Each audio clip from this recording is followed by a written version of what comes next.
Hello viewers, आज हम rate analysis सीखेंगे। आपको क्वेश्चन दिया है rate analysis for RCC work with cement concrete 1:2:4। ठीक है,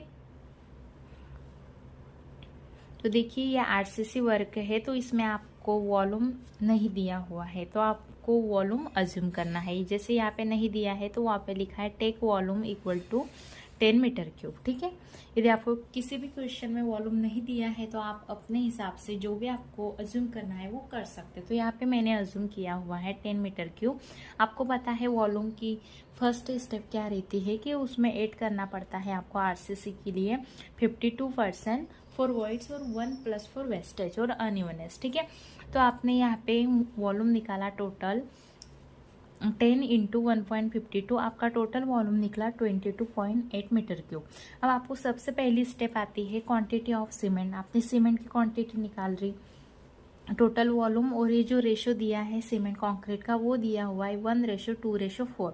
आपको सबसे पहले तो सीमेंट निकालना है, तो सीमेंट का आपने यहाँ पे टोटल वॉल्यूम लिख दिया, उसके बाद सीमेंट कंक्रीट और एग्रीगेट का रेशियो लिख दिया। ठीक है, उसमें आपको निकालना है सीमेंट, तो सीमेंट का 1 पार्ट लिख दिया, आपका टोटल वॉल्यूम निकल गया। फिर आपने उसमें मल्टीप्लाई किया 28.5, तो आपके टोटल नंबर ऑफ बैग्स निकल गए 62 बैग्स। उसके बाद आपको निकालना है क्वांटिटी ऑफ सेंड।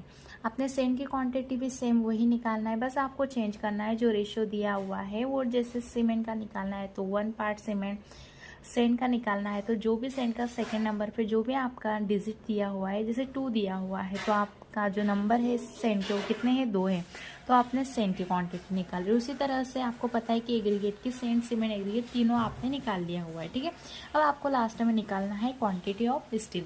आपको ये बात पता है कि अज्यूम कितना करते हैं 1% ऑफ कॉन्क्रीट वॉल्यूम, आपका स्टील भी निकल चुका है। अब आपको करना है रेट एनालिसिस।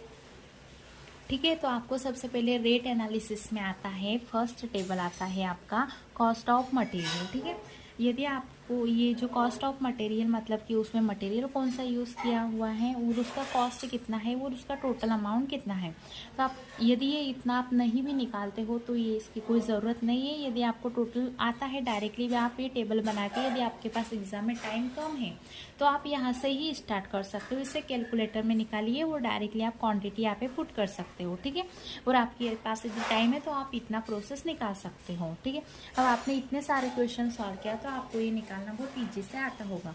ठीक, तो आपको निकालना है cost of material. Rate analysis में फर्स्ट स्टेप ये हो गई, अब सेकेंड स्टेप आपको निकालना है कॉस्ट ऑफ मटेरियल। तो सबसे पहले मटेरियल आएगा पहले कॉलम में, फिर उसकी यूनिट आएगी, फिर क्वांटिटी आएंगी, रेट आएगा और अमाउंट आएगा। ठीक है, तो आपको सबसे पहले पता है कि आपने जो निकाला है वो क्या निकाला हुआ है, सीमेंट निकाला है, तो सीमेंट की यूनिट क्या है, पर बैग है। उसी तरह से उसकी क्वांटिटी कितनी निकली, यहाँ पे 62 बैग निकले, तो आपने लिख दिया यहाँ पे 62 बैग। और जो परसेंट रेट चल रहा है सीमेंट का, जो भी या तो फिर आपको ये क्वेश्चन में दिया हुआ रहेगा या आपको आपके मन से जो भी परसेंट चल रहा है राउंड फिगर करके आप यहाँ पे लिख सकते हो रेट।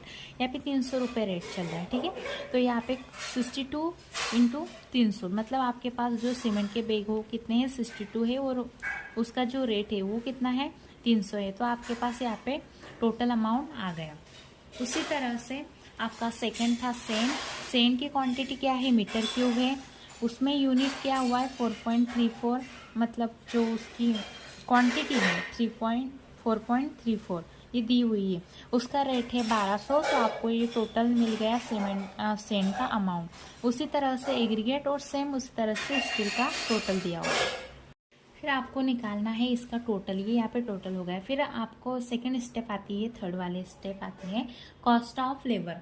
इसमें क्या है, रेट एनालिसिस में पहले तो आपने निकाल लिया रेट ऑफ कॉस्ट, वो जो मटेरियल यूज़ किया है उसका अमाउंट निकाल दिया। फिर आपको लगेगा जो भी आप एलिमेंट्स बना रहे हो उसके लिए मटेरियल तो लगेगा, साथ ही साथ उसके लिए कुछ मजदूरी भी लगेंगे, मतलब लेबर भी लगेंगे, तो उसके भी कुछ रेट्स होंगे। ठीक है, तो आपको सबसे पहले लगेगा हेड मैसन, मेल मजदूर, बॉयज कुली, भिश्ती और ब्लैक स्मिथ। ठीक है, तो उसके नंबर ऑफ लेबर कितने लग रहे हैं, ये पीसीसी वर्क, आरसीसी वर्क, फिर प्लास्टर वर्क और ब्रिक वर्क, सबके लिए डिफरेंट लेबर होते हैं, तो उसका टेबल बना हुआ रहता है। तो मैं यहाँ पे आरसीसी के लेबर लिखे हुए हैं। Number of labour, head mason 1 लगता है, मेसन 3 लगता है, मेल मजदूर 12, बॉयज कुली 20, मिस्त्री 6 और ब्लैक स्मिथ 1। ठीक है, तो फिर यहाँ पे जो नंबर ऑफ लेबर तो आपने लिख दिया, उसका क्या निकालना है आपको, कॉस्ट निकालना है। तो पर लेबर के हिसाब से क्या कॉस्ट चल रहा है वो आपको ये वाले कॉलम में लिखना है, रेट पर लेबर। ठीक है,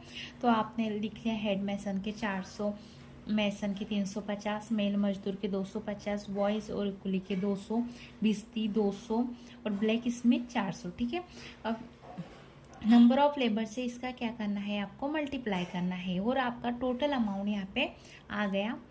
ठीक है, आपका यहाँ पे देखिए टोटल अमाउंट यहाँ पे लिखा हुआ है।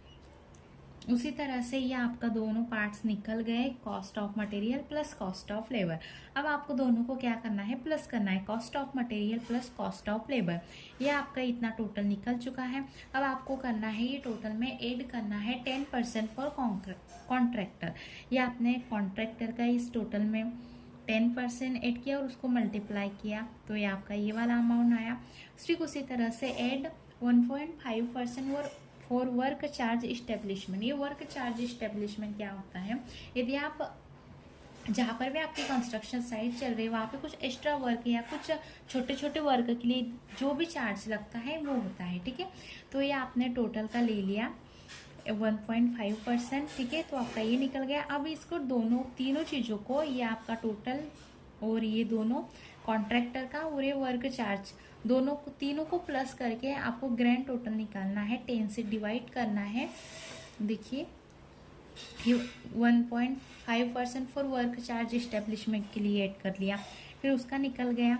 फिर उसके बाद में ग्रैंड टोटल को 10 से क्या करना है, डिवाइड करना है। ठीक है, तो आपका टोटल कॉस्ट